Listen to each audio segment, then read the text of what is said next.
Muy buenas tardes a todos los presentes. Quien le habla y les saluda es el profesor Carlos Cernaque.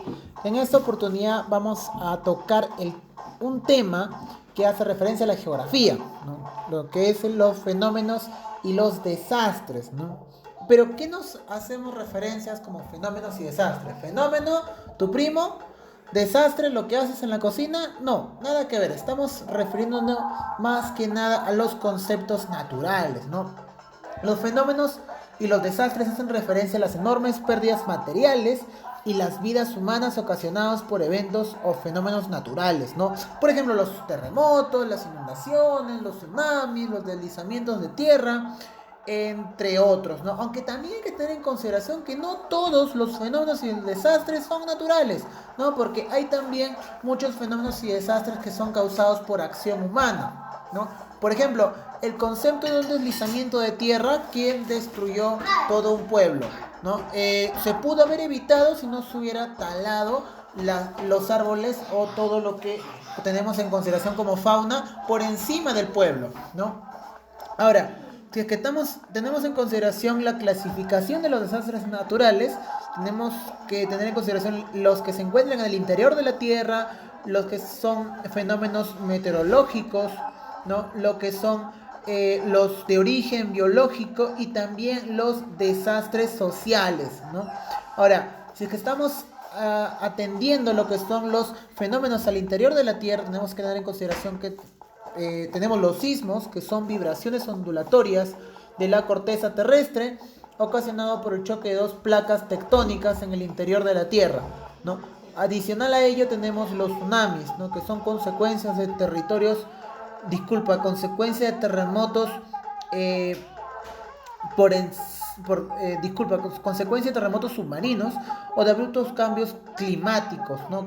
Por ejemplo, el fenómeno del Niño, ¿no? Ahora, eh, las erupciones volcánicas también tienen por así decirlo, su inicio por el interior de la Tierra, ¿no? Una erupción volcánica es la descarga de lava y gases por la chimenea de un volcán. Su consecuencia más común es el desplazamiento de poblaciones, pues es frecuente que el flujo de lava en movimiento obliga a huir una gran cantidad de personas, ¿no? No te vas a quedar a mirarlo. Muchas veces se produce una escasez de alimentos temporal, pueden producirse también flujos de cenizas volcánicas, ¿no? Ahora, si es que tenemos en consideración los que se encuentran en la superficie terrestre, ¿no? Tenemos los fenómenos y desastres producidos por deslizamientos, ¿no? Que se entiende a ellos a los aludes, a las avalanchas, a los corrimientos de masas terrestres, ¿no?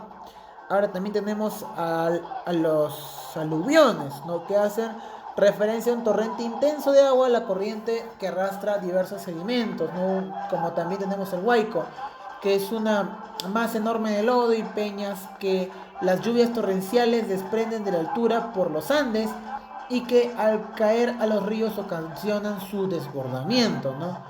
Dentro de los fenómenos meteorológicos, también hay que tener en consideración que pueden ocasionar desastres, las tormentas, las granizadas, las heladas. ¿No? ¿Qué es una helada? La helada es un fenómeno meteorológico que consiste en un descenso de la temperatura a niveles inferiores al punto de congelación del agua, ¿no? Que hace que el agua o el vapor que está en el aire se congele depositándose en forma de hielo en las superficies.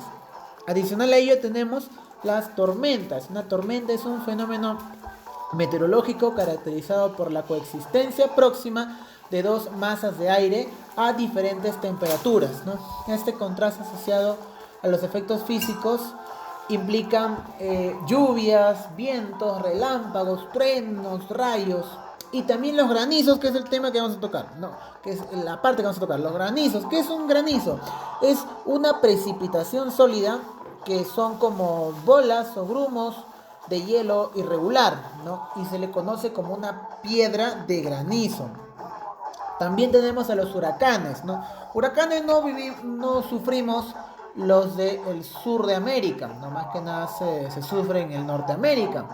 Los huracanes son enormes tormentas tropicales giratorias caracterizadas por poderosos vientos y lluvias torrenciales, ¿no? Adicional a ello tenemos las sequías, ¿no? Que es una anomalía climatológica transitoria en la cual tienen poca o escasa disponibilidad de agua, ¿no? Se sitúa por debajo de lo habitual de un área geográfica, ¿no? Donde el agua no es suficiente para abastecer las necesidades de los humanos, de los animales, hasta de las plantas, ¿no?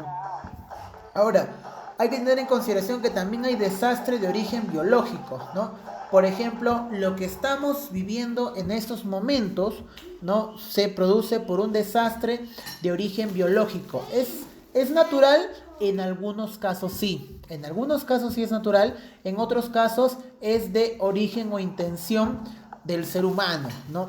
Todo empieza por una epidemia. La epidemia se produce cuando una enfermedad contagiosa se propaga rápidamente en una población determinada, ¿no? Por ejemplo, tenemos el caso del VIH, tenemos el caso de la ébola en África, pero cuando ya pasa a niveles digamos, a niveles internacionales, entonces esa epidemia se convierte en una pandemia. Ahora, también tenemos otros desastres de origen biológico, como son las plagas, ¿no? Se llama plaga a cualquier tipo de ser vivo que resulta perjudicial para otro ser vivo. Entonces, si es que hay demasiado, digamos, demasiado desde un orden natural, demasiado de un tipo de ser vivo, ¿no? Y que dependa de otro, pues la proliferación del primero puede hacer la inexistencia del otro, ¿no? Por ejemplo, en el caso de los caracoles, imagínense, ¿no? Un caracol en digamos, en una planta, en un jardín, ¿no? No puede ser perjudicial. No, pero ¿qué pasa si hay 10 caracoles? ¿Qué pasa si hay 20 caracoles? ¿Qué pasa si hay 50 caracoles? Entonces pueden destruir totalmente el jardín, ¿no? Y si es que tú dependes de ese jardín, entonces van a haber complicaciones y eso ya se convertiría en una plaga. Entonces, pero no todo es relacionado, como lo estaba mencionando anteriormente, por fuentes naturales o también por fuentes biológicas. También tenemos los desastres sociales. ¿A qué me refiero con los desastres sociales? Son los desastres producidos desde una perspectiva antrópica, ¿no? Que son producidos por el hombre, ¿no? Los incendios son uno de ellos, pero no todos, lógicamente, ¿no? Hay incendios que también son producidos por la misma naturaleza, pero no, en su gran mayoría son producidos por el hombre, ¿no? ¿Qué es un incendio? Es una ocurrencia de fuego no controlada que puede afectar o abrazar algo que no está destinado a quemarse, ¿no? Ahora, adicional a los incendios, también tenemos la contaminación ambiental, ¿no? Que es la presencia de componentes nocivos, ya sean químicos, físicos o biológicos, dentro del medio ambiente, ¿no? Y que supongan un perjuicio en los seres vivos o quienes habitan ese tipo de ambiente. Adicional a ello, tenemos las guerras, ¿no? Los conflictos bélicos, ¿no? Que en su sentido estrictamente técnico es aquel conflicto social en el que los dos o más grupos humanos relativamente masivos, ¿no? Se enfrentan de manera violenta, ¿no? Preferiblemente mediante el uso de las armas de toda índole, disculpe, a menudo con resultado de la muerte, ¿no? Se pueden producir tanto en las sociedades más tribales, ¿no? Como también en las sociedades más civilizadas, ¿no? Adicional a ello tenemos otro conflicto o desastre social, por ejemplo, el terrorismo, que es el uso sistémico del terror utilizado por una amplia gama de organizaciones, grupos o individuos en la promoción de sus objetivos, tanto por partidos nacionalistas o no nacionalistas, derechistas o izquierdistas, y también por corporaciones, grupos religiosos, racistas, colonialistas, independistas y todo lo que termine en istas, ¿no? El terrorismo como táctica es una forma de violencia que se distingue del terrorismo del Estado por el hecho en el que este último caso sus autores pertenecen a entidades gubernamentales. Y por último, tenemos a la subversión, ¿no? Que se denomina aquello que se propone a que es capaz de subvertir a un orden establecido, bien sea una índole política, social o moral, ¿no? Es algo así como cuando tú te encuentras en negación de algún tipo de orden o mandatos de un superior y entras en conflicto con ello, ¿no? Se puede calificar aquello que simplemente se pretende alterar, ¿no? Tanto en un orden público con la estabilidad política. Ese joven es un subversivo porque para de huelga en huelga. Bueno, de ahí se viene ese tipo concepto, ¿no? Si te has quedado hasta esta última parte del vídeo, te agradezco infinitamente.